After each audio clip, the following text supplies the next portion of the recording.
¿Tienen Filipenses 2? ¿Sí?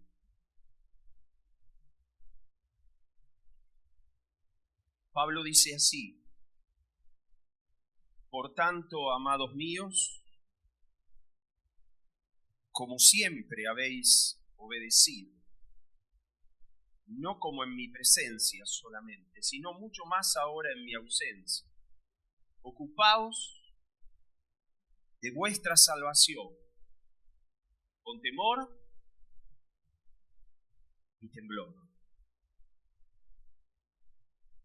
Porque Dios es el que en vosotros produce así el querer como el hacer, por su buena voluntad.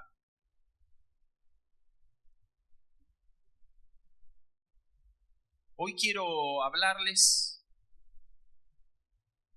quiero volcar aquí algunos pensamientos sobre nuestra salvación. Tiene que ver con nuestra salvación.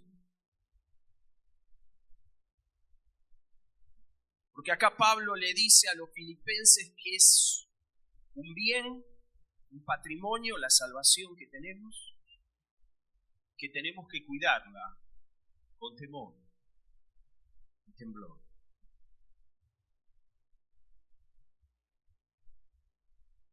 Ustedes saben que ha habido históricamente dos posturas o corrientes teológicas sobre la salvación. No me voy a meter mucho ahí.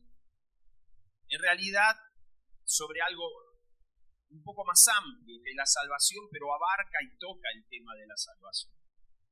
Estas corrientes son conocidas como el calvinismo y el arminianismo. Pero en cuanto a la salvación, que es lo que ocupa hoy el tema,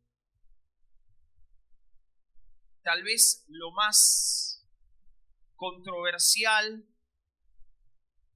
donde están en pugna estas dos corrientes, es si una vez que soy salvo, una vez que tuve una experiencia de salvación, esta salvación se puede perder o no. Estoy diciendo algo que saben, ¿no? Generalmente nuestra postura, en general, nuestra postura, es que alguien que gozó de la salvación puede llegar a perderla. Pero no me quiero meter en esa cuestión porque van a ver que no es el tema en sí. Si alguno quiere saber un poco más del tema, hay un libro muy interesante de este escritor que leemos tanto, David Powson, que se llama Una vez salvo, siempre salvo, que pueden leerlo y creo que puede aclarar el tema. Pero quiero decirles que en general en la Biblia, cuando habla la palabra salvación, habla más como algo futuro que como algo pasado o presente.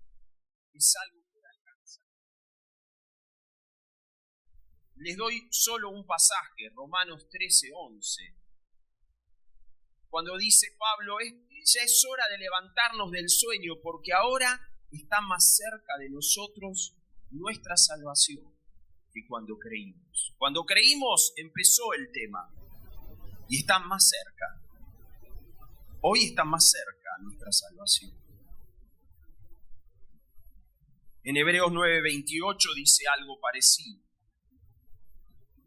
Pero entiendo que en cuanto a la salvación hay tres palabras que están relacionadas con esto y que tienen que ver con el pasado, con el presente y con el futuro. La palabra en el pasado es justificación de nuestros pecados. El día que me convertí, mis pecados fueron perdonados y yo fui justificado por la fe. Pero ahí empezó un proceso y también está relacionado con la salvación. Y acá viene la segunda palabra. No basta con la justificación. A eso sigue la santificación de nuestra vida. Y esperamos en el futuro, en el día final, donde ya el pecado no va a poder tener más ninguna acción sobre mi corazón y mi vida. En aquel día final, la salvación va a tener que ver con la glorificación. Entonces hay tres palabras que tienen que ver con la salvación: la justificación, la santificación, la glorificación. Cuando leo Judas, si ustedes leen Judas 3 y 4,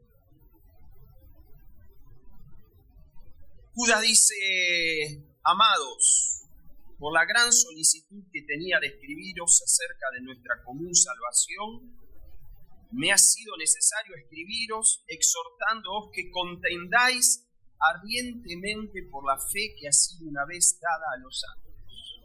Judas empieza a decir,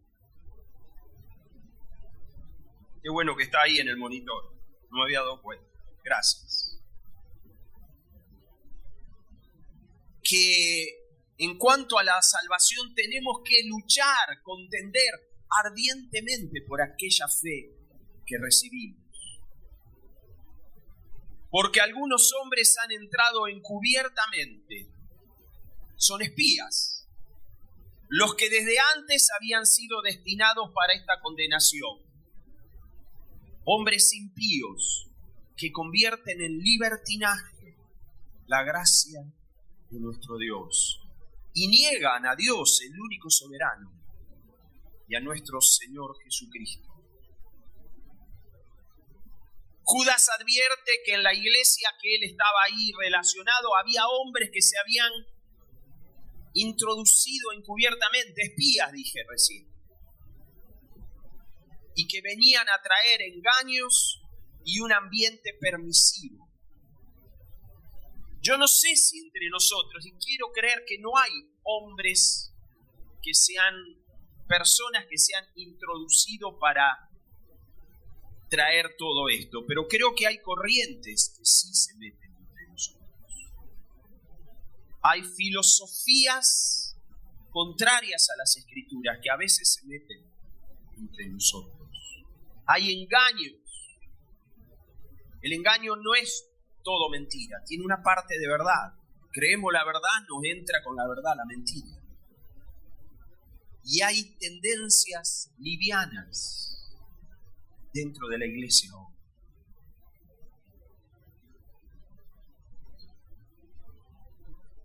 ¿Y por qué quiero hablarles de esto hoy? Porque hay un pasaje ahí que me hace un poco de ruido, que está en medio del Sermón del Monte, casi al final, que está en Mateo capítulo 7. Cuando Jesús dice de repente, no todo el que me dice, Señor, Señor, entrará en el reino de los cielos, sino el que hace la voluntad de mi Padre que está en los cielos. Muchos me dirán en aquel día, Señor, Señor, ¿no profetizamos en tu nombre? Y en tu nombre echamos fuera demonios, y en tu nombre hicimos muchos milagros. Y entonces les declararé, nunca os conocí. Y en la Biblia la palabra conocer tiene que ver con intimar, con intimidad. Nunca os conocí. Apartaos de mí, hacedores de maldad. Alguien mencionó, hablando de este pasaje, una vez, que al final de los tiempos va a haber una multitud de sorprendidos, trágicamente sorprendidos, que se van a encontrar en el día del juicio con que son reprobados. Y en su defensa dicen, Señor, en tu nombre profetizamos, echamos fuera demonios, hicimos muchos milagros. ¡Qué terrible! Esta gente ahí, en ese día final, delante de Jesús, de los libros abiertos, no están mintiendo, no están fingiendo, están diciendo lo que hicieron. Pero esa sentencia, nunca los conocí. son hacedores de maldad.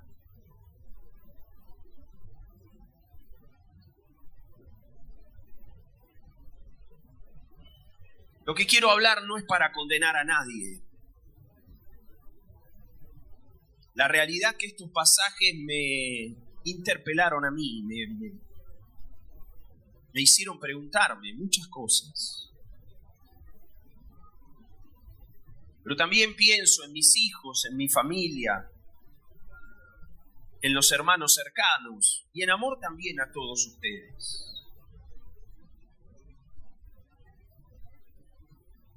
¿Cuál será nuestra expectativa de vida? Más o menos, yo pensé 80 años. Más o menos. ¿Y qué son 80 años en los siglos y milenios que tiene la vida de la Tierra? Es un segmentito así en una línea de tiempo. Es algo chiquitito. La vida del hombre es insignificante.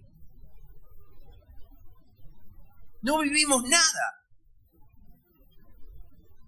Pero es en ese puntito en la línea de tiempo donde se define nuestra eternidad. Hermanos, somos seres eternos. Y es en este tiempo donde se define tu eternidad y la mía. Por eso creo que es severo este tema de la salvación.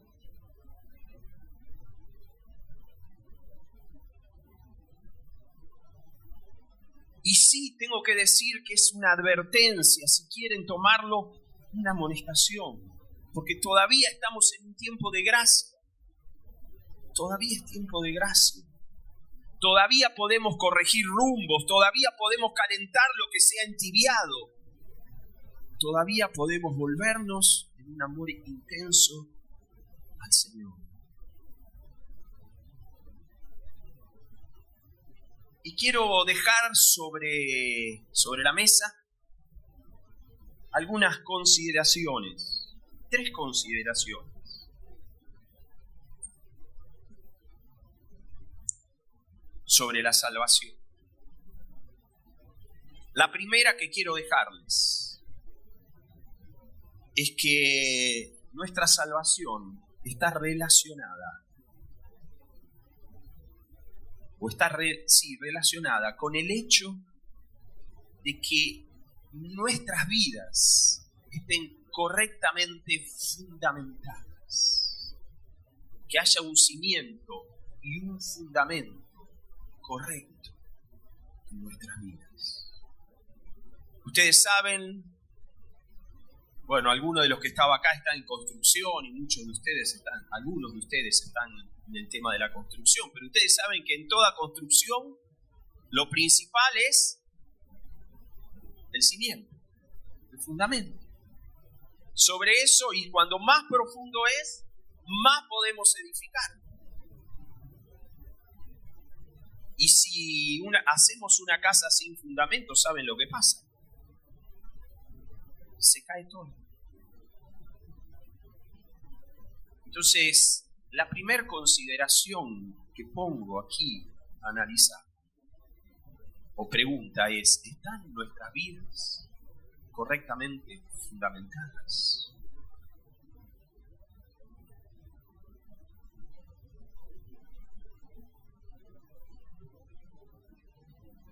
¿Y a quién les estoy hablando? A todos. Porque cada uno de ustedes va a tener que dar cuenta, no le va a poder echar la culpa al discipulador, al padre, a la sociedad. Tenemos que sacar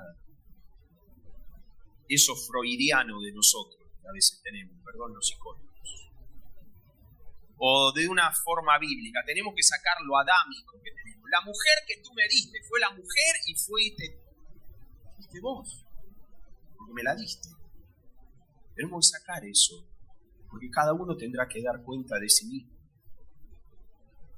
Pero quiero decirle a los padres que están acá y a los que discipulan que su responsabilidad es doble porque tienen que dar cuenta por sí mismos y por los demás. ¿Está nuestra vida correctamente fundamentadas. Vamos a leer un pasaje. Está en 1 Corintios capítulo 3, versículo 11 al 15. 1 Corintios capítulo 3, versículo 11 al 15. Porque nadie puede poner otro fundamento que el que está puesto, el cual es, ¿cuál es? Jesús. Y si sobre este fundamento alguno edificare oro, plata, piedras preciosas, madera, heno, hojarasca, la obra de cada uno se hará manifiesta, porque el día la declarará. Pues por el fuego será revelada, y la obra de cada uno, cual sea, el fuego la probará. Acá habla de un cimiento y habla que sobre eso se edifica. Si ustedes ven, hay tres cosas que el fuego no puede destruir, hay tres cosas ahí que el fuego va a quemar. Versículo 14. Si permaneciese la obra de alguno que sobreedificó, recibirá recompensa. Pero si la obra de alguno se quemare, él sufrirá pérdida, si bien él mismo será salvo, aunque así como por fuego. Acá yo veo dos edificadores, déjenme verlo así. Dos edificadores. Uno edifica, sobreedifica con cosas preciosas. Y el fuego, resiste en el fuego y recibe recompensa. El otro edificador edifica con cosas que el fuego la quema. Pero dice que el segundo edificador es salvo. Como por fuego. Yo me imagino los pelitos del... Pues yo no tengo mucho pelo ya, pero los pelitos del pelo y de los brazos con olor a chamuscado, ¿no? A quemado. Se salvó como por fuego. Dos edificadores. Uno sobreedificó bien y el otro mal. Pero los dos son salvos. Porque el fundamento en los dos era el correcto. El fundamento es Jesucristo. Entonces, en primer lugar, a la pregunta, ¿estoy bien fundamentado? Tenés que tener una correcta fe en Jesucristo. Es la primera cosa. Alguno puede decir, bueno, pero ¿y la sobreedificación? No estoy hablando de eso. Después, si querés, otro domingo lo hablamos. Porque surgen preguntas. Pero lo que quiero remarcar es que los dos se salvan porque el fundamento estaba bien puesto.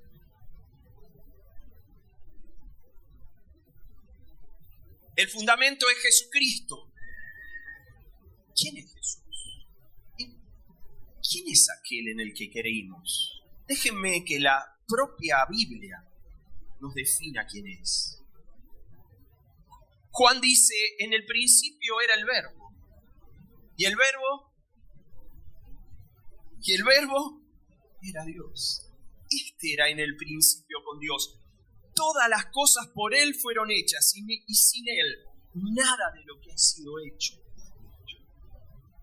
En Él estaba la vida y la vida era la luz de los hombres. La luz en las tinieblas resplandece y las tinieblas no prevalecieron contra ella.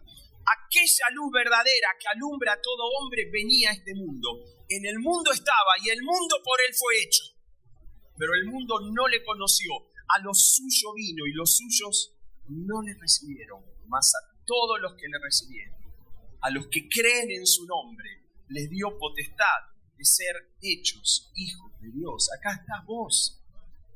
Los cuales no son engendrados de sangre, ni de voluntad de carne, ni de voluntad de varón, sino de Dios. Y aquel Verbo fue hecho carne y habitó entre nosotros y vimos su gloria.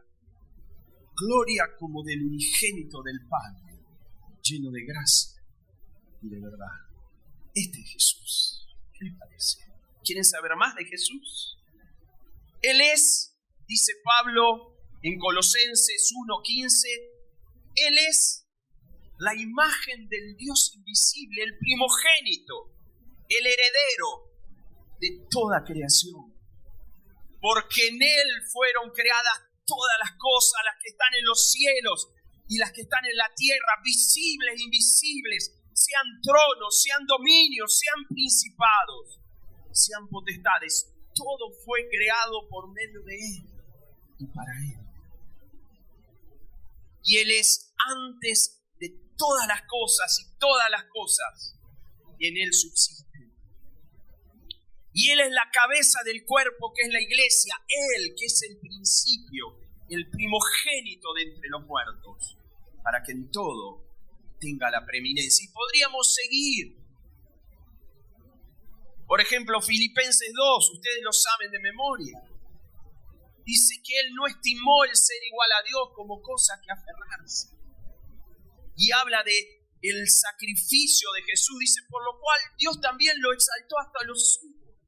Y le dio un nombre que es sobre todo nombre, para que en el nombre de Jesús se doble toda rodilla de los que están en los cielos y en la tierra y debajo de la tierra, y toda lengua confiese que Jesucristo es el Señor, para gloria de Dios Padre. Este es el Jesús en el que creemos. Hermanos, tenemos que refrescar en nosotros las verdades en cuanto a la persona de Jesús. Tenemos que refrescar. Me gusta cuando en algunos grupos empiezan a estudiar el hecho de Cristo, porque adoramos a aquel que estaba en la creación, ahí, creando todas las cosas.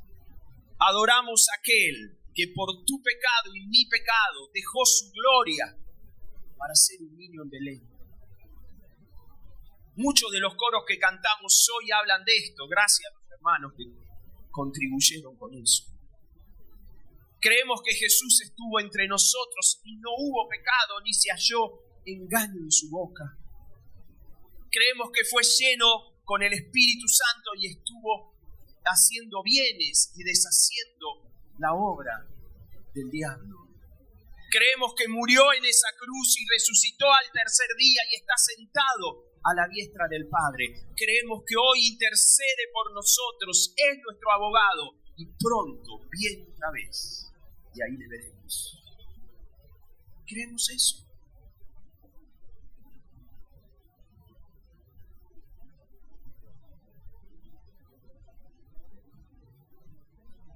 Y hoy creo que estas verdades están siendo atacadas. Ni hablar algunas corrientes que atacan la deidad de Jesús, los testigos de Jehová. En los tiempos bíblicos había gente que atacaba su encarnación. Por eso Juan dice, aquel que niega que Jesús ha venido en carne es el anticristo.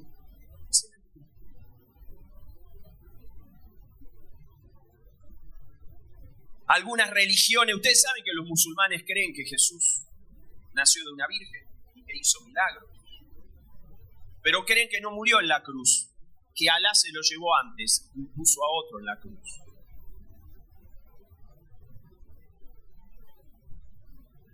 Pero estos son religiones, no tiene que ver con nosotros, puede decir alguien, pero quiero decirles que hoy a veces hay corrientes entre nosotros que parece que con Jesús no alcanza, necesitamos otras cosas. Algunos quieren guardar el sábado.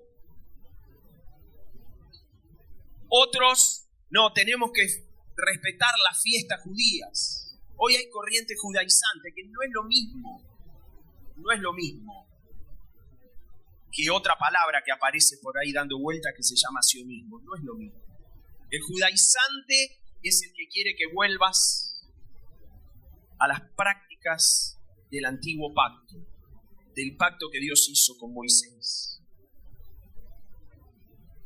Y que vuelvas a no comer cerdo, a guardar el sábado, no alcanza con Jesús. Y nosotros tenemos que decir, con Jesús me basta. Pablo dice, los que por la ley se quieren justificar, de la gracia han caído, de Cristo te desligaste.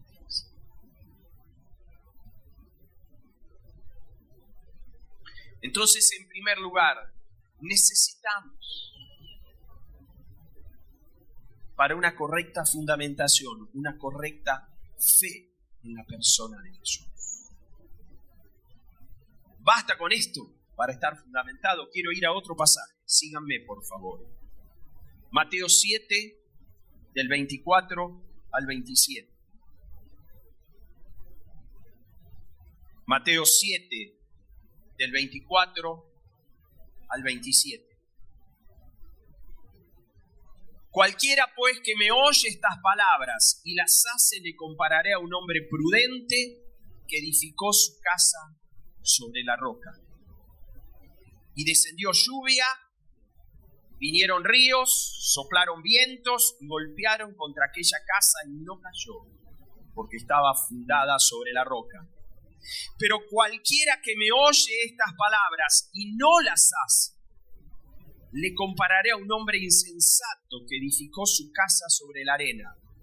Y descendió lluvia y vinieron ríos y soplaron vientos y dieron con ímpetu contra aquella casa y cayó, y fue grande su ruina. Noten que estos son los versículos siguientes a lo que leí antes. Muchos en aquel día me dirán, ¿se acuerdan? Bueno, estos son los que siguen. El ambiente es un ambiente de salvación, condenación. De eso está hablando. Y hay dos edificadores, otra vez, dos edificadores. Nada más que acá no se salvan los dos, se salva uno de los dos. Uno edificó sobre la roca, y venga lo que venga, su casa permaneció. Pero otro edificó sobre la arena, y su casa se cayó, se perdió.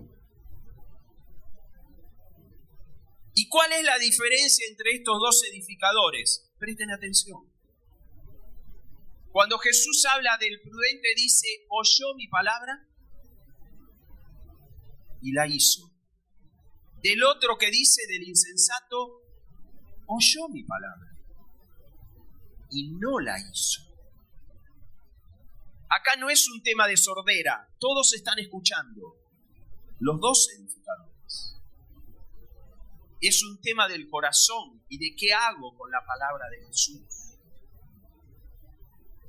Entonces, un buen fundamento es una correcta fe, como dije recién, pero a esto agrego, es obediencia a los mandatos de Jesús. Noten ustedes que este pasaje de Mateo 7 está en un contexto cercano, en medio o adentro del Sermón del Monte. Así que les animo a un ejercicio práctico. Lean el Sermón del Monte. Vean todo lo que Jesús habló. Y vean cómo estamos en la obediencia a lo que Jesús habló.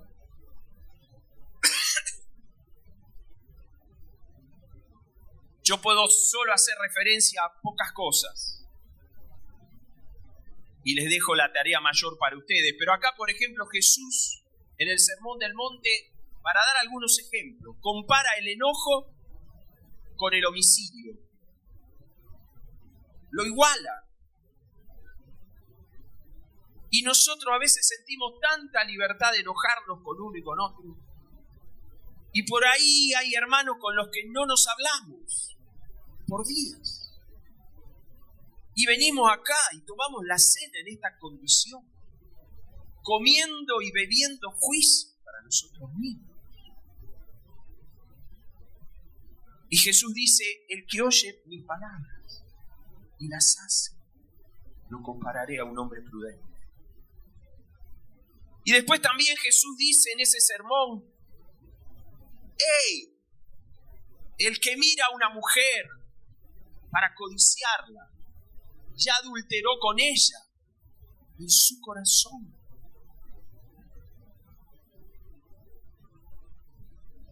Y no dice el que miró a una mujer por la calle. Varones que tienen esto. ¡Hey! El que mira a una mujer para codiciarla, ya comete adulterio en su corazón. Y Jesús nos dice, el que oye mis palabras y las hace, es el que tiene el buen fundamento. Es el que en medio de las tormentas la casa va a permanecer. Y después dice también, oíste que fue dicho, aborreced a vuestros enemigos, pero yo os digo, amad a vuestros enemigos. ¿Cuál es tu mayor enemigo? No estoy hablando del diablo, de las huestes, no estoy yendo por ahí. Alguien que vos decís, a ese la verdad que no se me cruce. ¿Sabés lo que dice Jesús? A ese lo tenés que amar. Había una mujer iraní viviendo en Estados Unidos que decía, no puedo ver a los musulmanes, me arruinaron la vida los musulmanes. Y alguien le dijo, esos son tus enemigos, son mis enemigos. A esos tenés que amar. Así que empezó a predicarle a musulmanes y se están convirtiendo en musulmanes.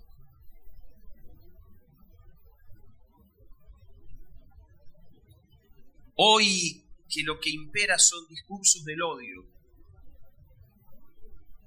que desde la extrema, estoy hablando de la ideología fuera de la iglesia, desde la extrema derecha a la extrema izquierda, el objetivo es destruir, aniquilar, desintegrar al otro. Jesús nos manda a amar a aquellos que no podemos ver. Amalos. Jesús dice, el que oye mis palabras y las hace.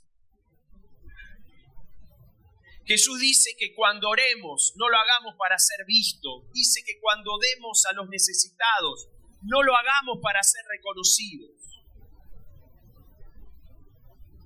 Que hay una recompensa del Padre, que no hace falta que los demás te reconozcan. Y a veces nos inflamamos buscando reconocimiento. Y Jesús dice, el que oye mis palabras y las hace, ese tiene el fundamento bien puesto. Le dejo el resto del Sermón del Monte para ustedes. En tercer lugar, estar fundamentados es madurez. Voy a empezar leyendo Hebreos 5:11, pero me voy a extender, voy a llegar al capítulo 6.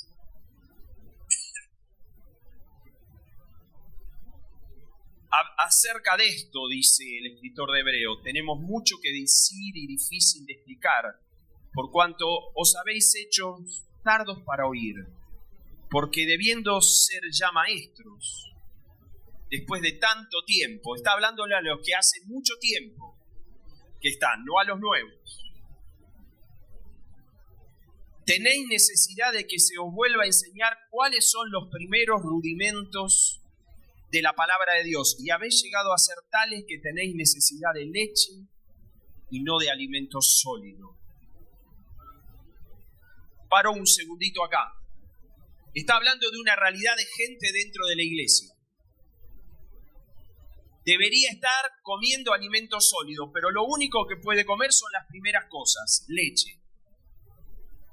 Según tengo entendido, a un bebé se le empieza a dar comida sólida a los 6 meses. ¿Está bien lo que digo? Más o menos. Así que algunos más que decir son niños, son bebés de menos de 6 meses. Así de eso. Y así ya. Esto es lo que está diciendo. Versículo 13. Y todo aquel que participa de la leche es inexperto en la palabra de justicia, porque es niño, porque es bebé, diría yo, que hay que amamantar. Pero el alimento sólido es para los que han alcanzado madurez, para los que por el uso, por usar, por experimentar, tienen los sentidos ejercitados en el discernimiento del bien y del mal. Estar fundamentados tiene que ver con alcanzar esta madurez.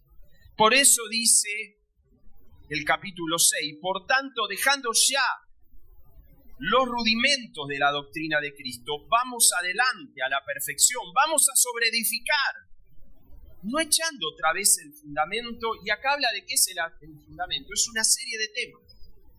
el arrepentimiento de obras muertas, de la fe en Dios, de la doctrina de bautismo, de la imposición de mano. Uno dice, es el primer cuadernito del Puerta, Camino y Meta. Y sí, pero agrega 2 temas que no están ahí, así que hay que agregarlos, porque habla de la resurrección de los muertos y del juicio eterno.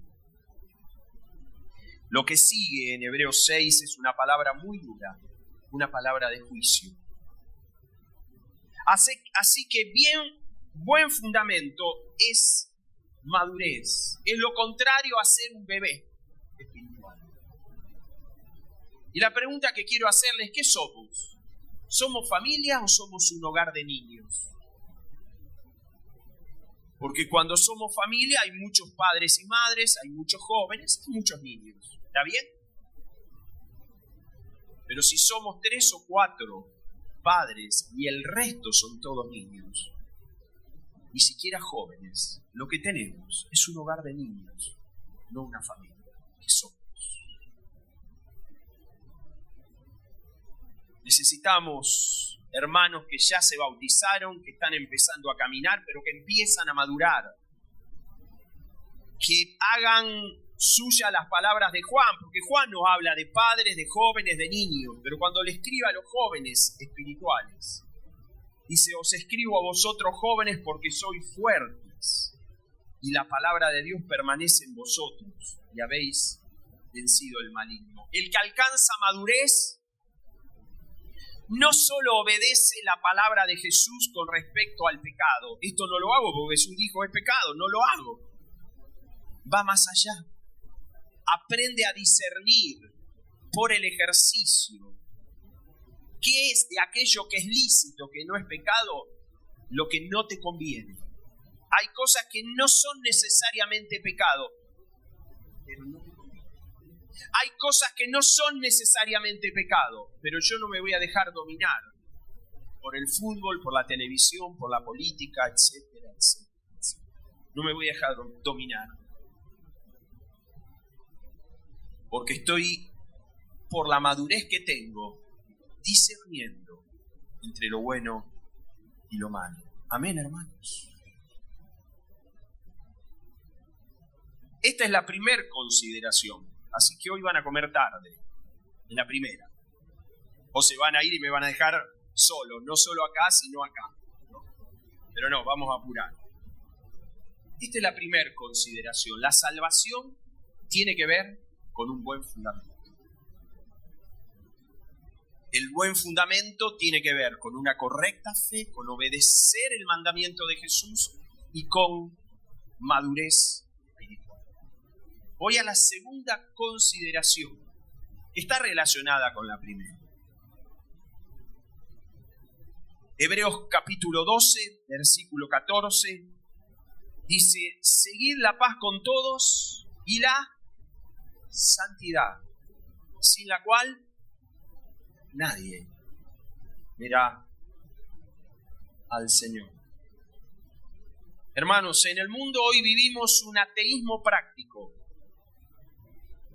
Salgan a la calle, pregunten, ¿crees en Dios? Todos creen en Dios, pero viven como si ese Dios no existiera. Así viven. Pero tengo miedo que en la iglesia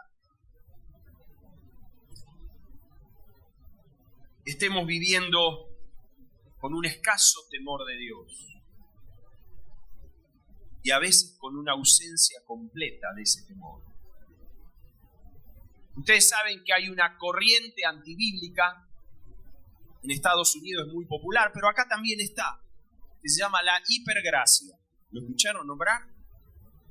¿Qué dice la hipergracia? Como hipermercado sería, ¿no? ¿Qué dice la hipergracia? Viví como quieras. Dios es tan bueno que te perdona todo. Si querés robar, robá. Si querés drogarte, drogate. Dios te termina perdonando. Un día te salvaste, hiciste una oración, ya está. A partir de haz lo que quieras. Te salvás igual. No hay infierno. Convierte a Dios casi en un Papá Noel. Un hombre bueno que habla así y que trae regalos. Y Dios es santo. Y sin santidad, por una cuestión coherente, nadie puede ver al Señor. Y tengo miedo que a veces en la iglesia vivamos una hipergracia práctica. No creemos en eso. Creemos que Dios es santo, que hay un infierno, creemos. Pero nos damos tantas licencias. Nos permitimos vivir de una manera tan libre.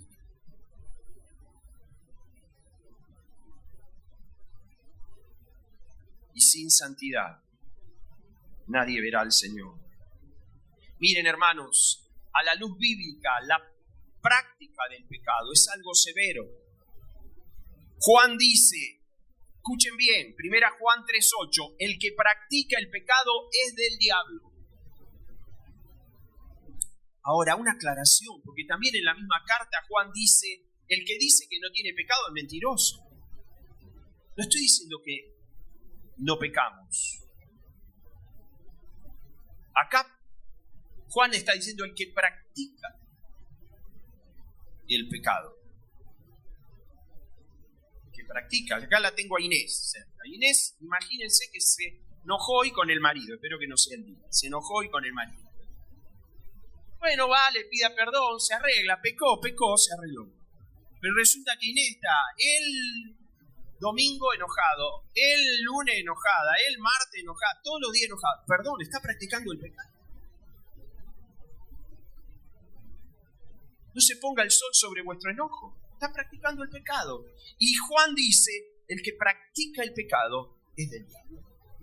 Y dice después, todo aquel que es nacido de Dios no practica el pecado. Así que santidad tiene que ver con no practicar el pecado. ¿Me entienden?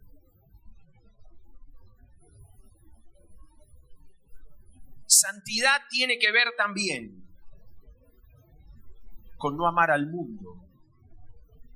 Y es tan fuerte este concepto en las Escrituras que Santiago en su carta dice, oh almas adúlteras, hay un adulterio que es del alma. No es sexual, es del alma.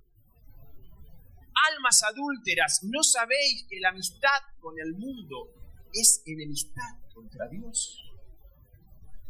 Y Juan dice, voy a leer otra versión, no amen a este mundo ni las cosas que les ofrece, porque cuando aman al mundo no tienen el amor del Padre en ustedes, no está. Pero fíjense cómo describe lo que el mundo ofrece. Pues el mundo solo ofrece un intenso deseo por el placer físico. Un deseo insaciable por todo lo que vemos, ojo en los shopping. Y el orgullo de nuestros logros y posesiones. Nada de eso proviene del Padre, sino que viene del mundo. Y este mundo se acaba junto con todo lo que la gente tanto desea. Pero el que hace lo que a Dios le agrada es vivirá para siempre. Y esto es salvación. Entonces, hermanos, vivir una vida santa, que es la segunda consideración que pongo para nuestra salvación, tiene que ver con no practicar el pecado, tiene que ver con no amar al mundo, pero tiene que ver con algo más que nos olvidamos. Porque el amor de Cristo, dice Pablo a los Corintios, 2 Corintios 5:14, nos constriñe, nos aprieta, nos obliga, nos presiona. Pensando esto, que si uno murió por todos, luego todos murieron, y por todos murió, para que los que viven ya no vivan para sí, sino para aquel que murió y resucitó por ellos. Hermanos, santidad es no practicar el pecado, es no amar al mundo y es consagrarnos al servicio a Dios. Nos olvidamos de esto.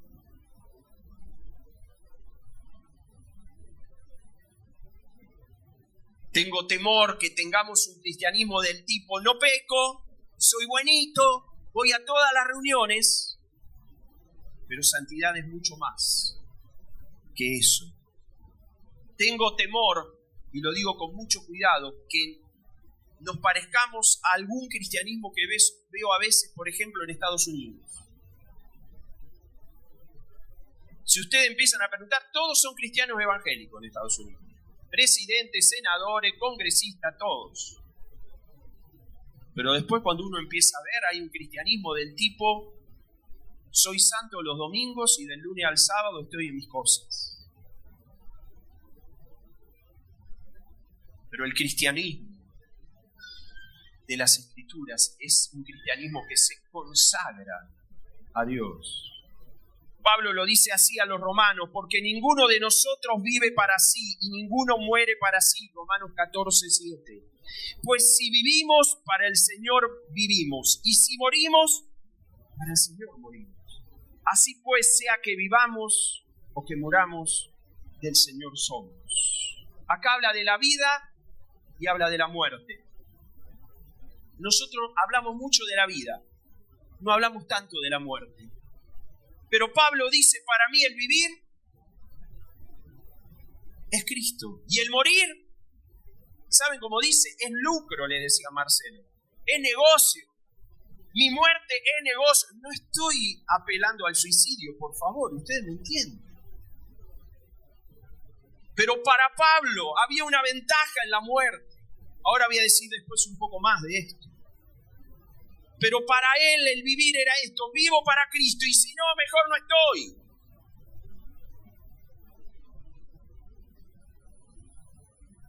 Había para Pablo dos opciones: o vivir para él o morir.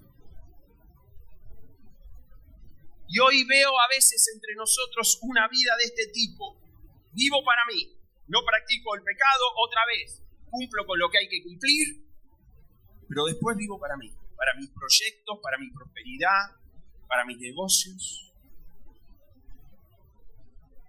Pero Pablo sigue diciendo: ya no vivo yo, mas vive Cristo en mí. Hermanos, somos muertos en vida, ¿sabes? Somos crucificados juntamente con Cristo.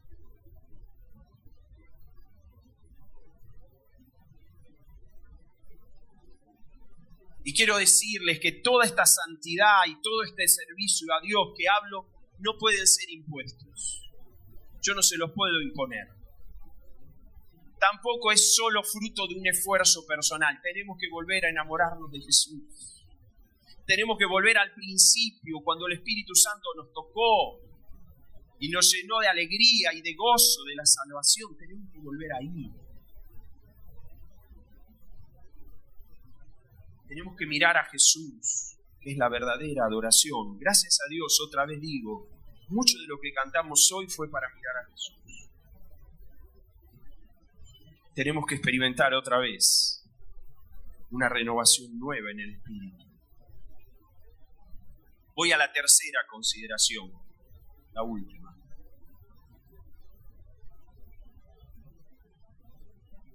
Hermanos, la salvación tiene que ver con nuestra fundamentación, tiene que ver con nuestra consagración a Dios o santidad, lo que dije. Y la tercera cosa es que nuestra salvación tiene que ver con nuestra esperanza. Está unida a lo que esperamos. Lo que esperamos, el futuro, condiciona nuestro presente hoy. Lo que esperamos condiciona la forma en la que vamos a vivir hoy nuestra vida.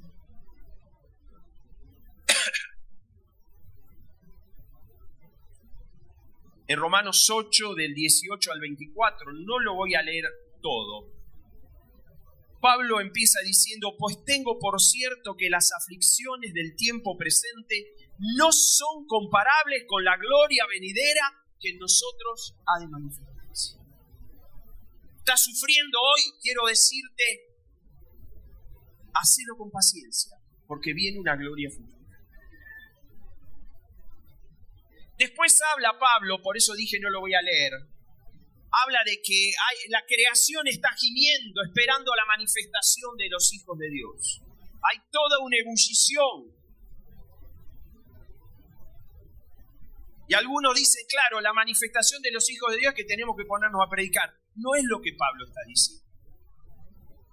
Porque después dice que no solo la creación, el versículo 23, sino que también nosotros mismos que tenemos las primicias del Espíritu, nosotros también gemimos. Nosotros que tenemos un adelanto, las primicias del Espíritu Santo, gemimos dentro de nosotros mismos, esperando la adopción, la redención de nuestro cuerpo. Otra versión dice, el nuevo cuerpo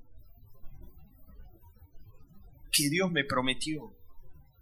Porque en esperanza fuimos salvos. Hermanos, yo no sé cómo fue cuando te predicaron. No sé cómo fue. Pero quiero decirte que en la predicación tiene que estar la esperanza. En la misma salvación, en la misma justificación de nuestros pecados. Tiene que estar la esperanza, lo que creemos que va a venir. Hebreos 6, no lo lean, 18 y 19, después si quieren léanlo. Dice que hay un fortísimo consuelo. Hoy tenemos un fortísimo consuelo. Los que hemos acudido para asirnos de la esperanza puesta delante de nosotros. En la esperanza hay un consuelo muy fuerte. Y dice que esa esperanza es una segura y firme ancla del alma. ¿Cómo es un ancla? Hay un barco en medio del mar. ¿Ustedes ven el ancla? El ancla no se ve. El ancla está en lo profundo. Pero ese ancla tiene una función.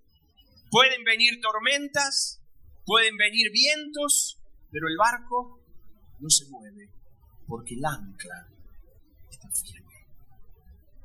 Hermanos, la esperanza que tenemos es ese ancla del alma.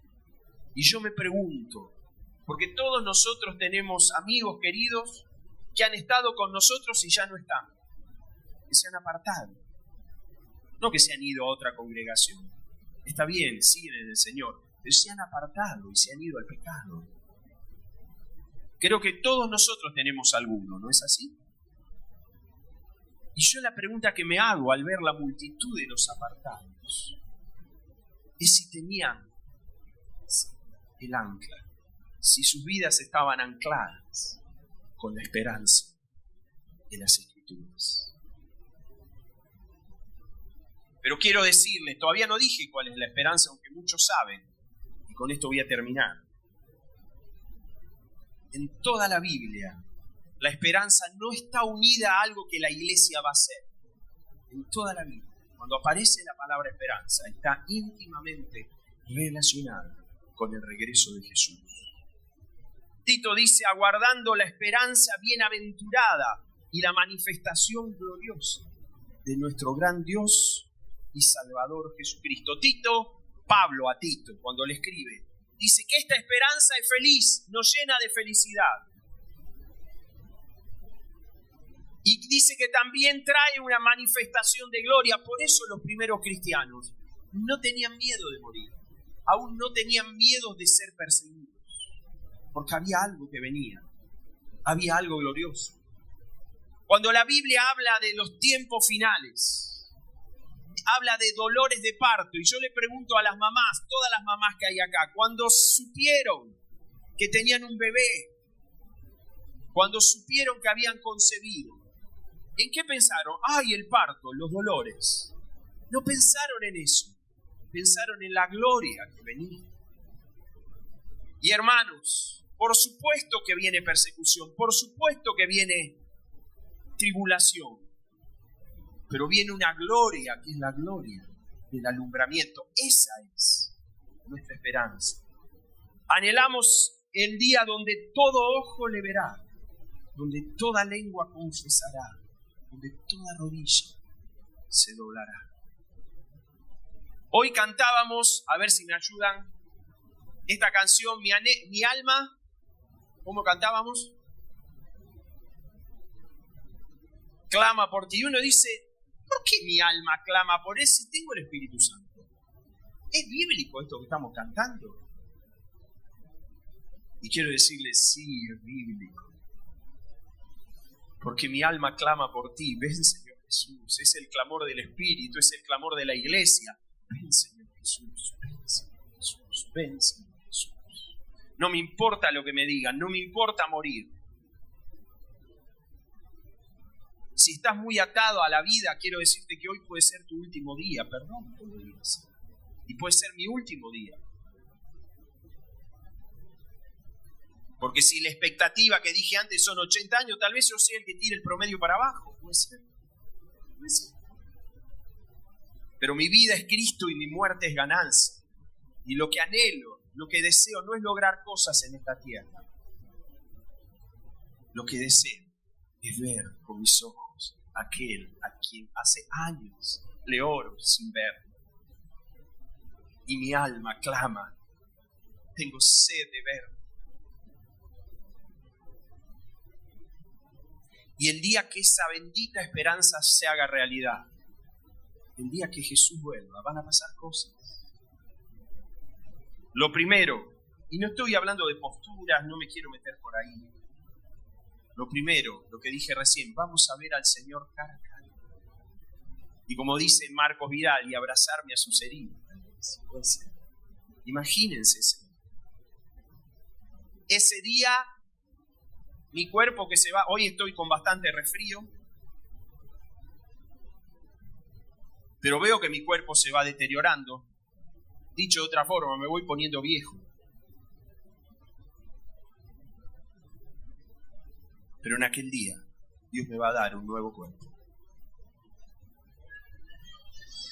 Libre de toda enfermedad. Los que tienen enfermedades crónicas. Tal vez Dios te sane hoy, el domingo que viene. Pero si no es así, créeme que hay un día. Como canta ese himno que a veces cantamos. Y en el día de eterna salud, mi corona, Jesús me dará. ¿Qué les parece? Aleluya. Aleluya.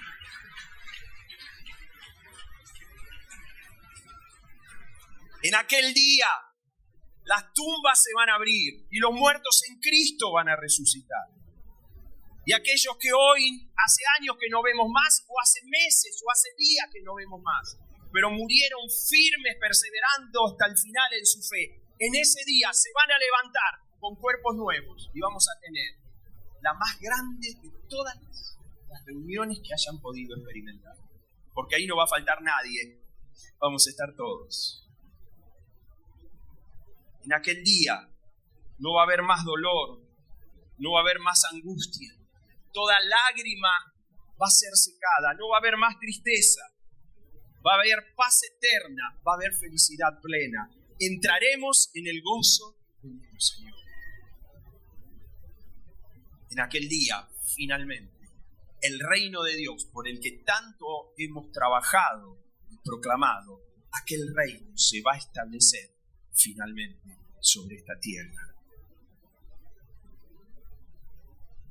Y estamos viviendo este tiempo, créanme, estamos viviendo el tiempo en que el Espíritu Santo está diciendo, ven Señor Jesús, ven Señor Jesús, ven Señor Jesús. Y la iglesia se está levantando en este clamor hasta que en algún momento, tal vez no demasiado lejano, se escuche una voz en el cielo que diga, sí, vengo en breve. Aleluya.